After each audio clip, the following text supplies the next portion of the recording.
Hey, what's up, y'all? RJ here with CV Tech, and today I'm going to be discussing three different phones. Now, last night I received a comment um, about these three devices, and sometimes when I receive a comment, I will make a video on it. And the three phones are the LG Stylo 2, the LG X Power, and the HTC One A9. Now, this video here is not trying to sway one way or the other in these three phones. I'm going to give you my honest opinion on these three phones and what I really think about them. So the first phone right here is the LG Stylo 2. Now this phone here is a great device. If you want a phablet style phone with a 5.7 inch display, has a 720p HD display that looks really nice. The phone is big. It has your stylus pin up here, which mine fell out and I can't find it, so I've not replaced it yet. It has a 13 megapixel camera on the rear that takes really good pictures indoors and outdoors. Got a nice flash as well. Got a 5 megapixel camera in the front that takes really good selfie pictures and really good in indoor and outdoor. Now, of course, indoor depends on your lighting and depends on how bright it is and the kind of lights that you're using. That really accounts with all cameras, to be honest with you. Now, this phone here does have the weakest processor out of the three with the 1.2 gigahertz quad-core Snapdragon 410 with 2 gigabytes of RAM and 16 gigabytes of onboard storage. Now, this phone recently got 7.0 Nougat, which has been a blessing to some and has not been such a blessing to some. Me, it's kind of been it's not bad, but my phone does not work really good with 7.0. Some I have heard run like a champ and runs better than before. But that's the case with all software updates. You're liable to have a good experience or a bad experience. Now, the plus side of 7.0 on the Stylo 2 is the fact that you can move apps to the SD card, which was something you could not do before. However, it does not allow you to have adoptable storage, but at least you can move apps to the SD card if the app is available to be moved. So, what are my thoughts on the Stylo 2? Prices vary. I mean, I cannot even give you a set price on the Stylo 2. I've seen so many prices. But if you want a phone with good call quality, good reception, good connection, good cameras, and a 5.7 inch phablet type screen, then this is a good pick. It's a little bit older phone, but it's still a really good device. And the LG Stylo 3 will be coming out as well soon. However, I can't comment on it. I have no idea who it's being released for, when it's coming out, or nothing like that. So, but yeah, the Stylo 2 is a nice device. 7.0 Nougat update. You may have a good experience, you may not. I can't really comment on it. But the camera is good. Gameplay is good as well. Now, if you're a very hard gamer playing very graphic intense games, you might experience a little bit of problem with that. But watching movies and YouTube and all kinds of stuff like that, 5.7 inch display is really nice. So Stylo 2 is a good phone. Next on the list here is the LG X Power, and that's what this phone is a powerhouse device. Now, this phone here, the appearance of it is just a generic looking phone. I mean, it's nothing flashy. It's nothing really exciting. The phone does look good, all blacked out with a blacked out front. It looks really nice. But the main selling point of this phone here, actually there's two, that is how powerful the phone is, as well as a humongous big battery. Now it does have a 4100 milliamp hour battery that cannot be replaced, unfortunately. That will last you, depending on how you use it, 1.5 to 3 days on battery usage. It's pretty awesome on battery life. It does have the same 720p display, HD display, and it is a sweet spot 5.3 inch display, which is, to me, is about the perfect size for a screen. I love the way the screen size is. The shape of the phone is perfect. It just feels really good in the hand. It's got an 8 megapixel camera on the rear with a 5 in the front, and the camera is good outside lighting, Takes some very, very good shots outside. Indoor, that's where you're going to kind of have some drop off in quality. You know, of course, the rear flash does good on close-up shots, stuff like that. But indoor is not the greatest quality that I have noticed here on the X-Power. But that's not the main selling point of the X-Power. The X-Power has a 1.8 gigahertz octa-core MediaTek Helio P10 chipset that has 2 gigabytes of RAM and 16 gigabytes of onboard storage. This does run Marshmallow. I'm unsure if it'll get Nougat or not.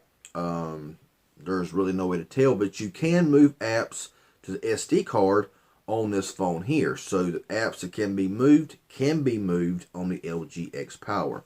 Now, gameplay on this thing, oh man, I've played all kinds of games. I've tested out some very graphic intense, very large games, and it pushes it with flying colors.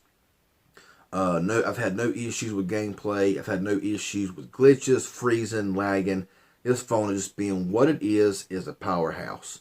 A budget powerhouse is what this little phone is. I mean, I would really compare it with any phone you put up against it, in my opinion, except maybe a really high-end flagship phone with a much, much more, you know. But for what you're paying for it, this phone it's fast, it's quick, and the battery life is amazing. You know, the display is a little disappointing. I mean, it looks good. Don't get me wrong. The screen looks really good. It's very clear, very viewable for, you know, playing games, watching movies, YouTube, whatever. But in outside lighting, the screen is a bit dimmer. Right now, it's at about 60%, and it just looks just about right for indoor, you know, usage. Now, outside, you will need about 80 to 100%, but you got a big battery, so, you know, it's all good. So the LG X-Power, I've seen it go online as low as $59. I've seen it at my local Walmart for $79. And Best Buy right now is the highest place selling it at $129. I think BoostMobile.com has it on sale also for $79. They may be supporting specials. I really don't know in store. LG X-Power, though, good call quality, good reception, just about the same as the LG Stylo 2 in that field. So really nice overall device, and I'm very satisfied with it.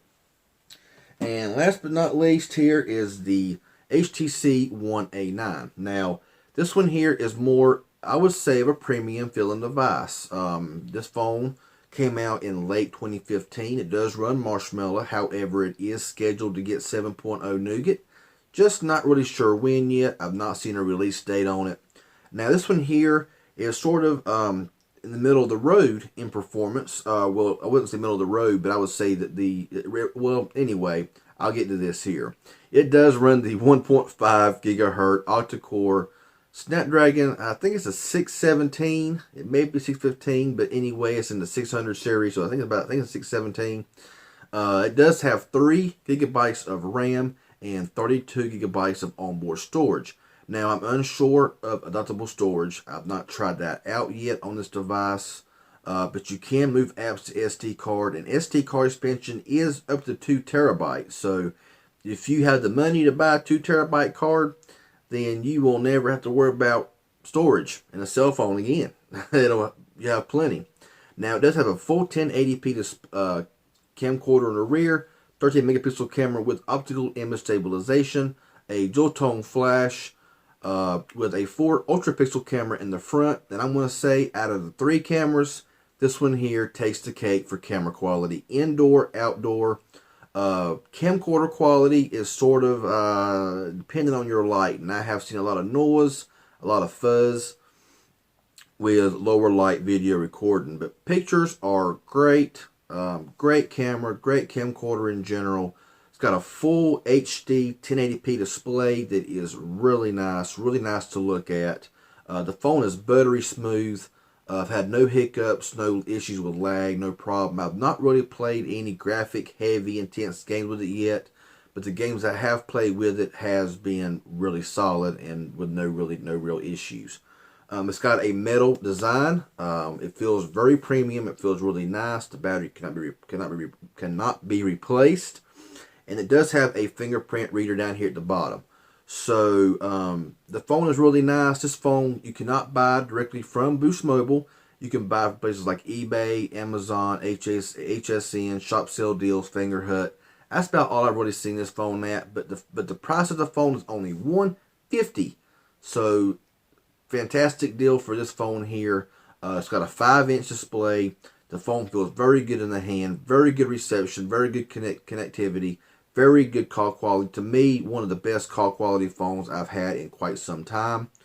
But the battery is the weak link. It's got a 2150 milliamp hour battery, and you might get around 12 to 14 hours of total time with around 3 hours of screen on time. So you will definitely need a car charger or a power bank, one of those portable chargers for this phone here if you decide to buy an HTC One A9. That's the only negative I can say about the HTC is the battery is just, it could be better. It's got a bottom firing speaker, which means that you're going to be able to hear it a lot more, especially if it's laying down on a table or a bed or wherever you may be at. And honestly, the HTC is just a really nice device. Like I said, it is supposed to get 7.0 Nougat. I'm just not really sure when yet. So this one right here, we'll be doing a comparison here soon, and speed comparisons between the HTC One A9 and the LG X Power. Do that here in a day or two.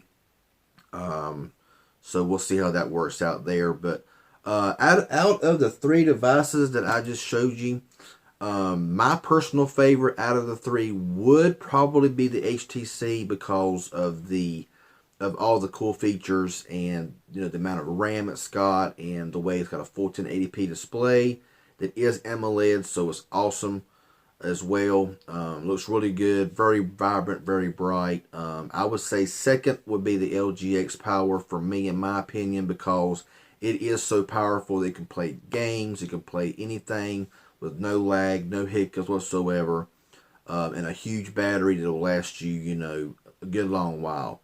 The LG Stylo 2, I would rank in last place on my opinion.